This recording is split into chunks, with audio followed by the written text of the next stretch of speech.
For today's video, nakita ninyo diha nga kanang akong amiga nga gwapa gatago-tago. Gatago-tago man ka diha. Pakita diha sa imong mga fans, sa imong mga friendships. Well, anyways, naami diri sa Himalalod. Pure Cafe by Janeth. So, og kaming duha gani magkuyog aning takya. Ang among mahunahunaan kaon dayon na. So wala may pakialam guys among mga kalawasan basta busog ang among tiyan. When we age nabiya gyud no makahuna-huna bayata nga it's enough nga naa lang tay pila ka buok amiga which is can be trusted and we are comfortable to talk about our lives. The practice tag in English kay na ako'y dakong sugata. Well anyways, mao ni among gi-order o daghan kay mga pagkaon. Nalibog ko kung sa akong gikaon ani.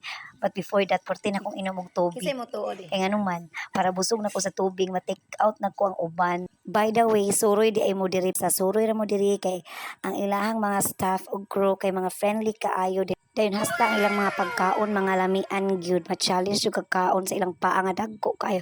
Well, speaking of staff and crew, mo na pinaka-important for me plus a factor na gyud ng lami ang mga pagkaon mao ginay balik-balikan sa mga customer. Maayo kayong makigalobilos. Tsada kayo nga inisulod pa lang nimo sa entrance, close up na kayo ang mga staff.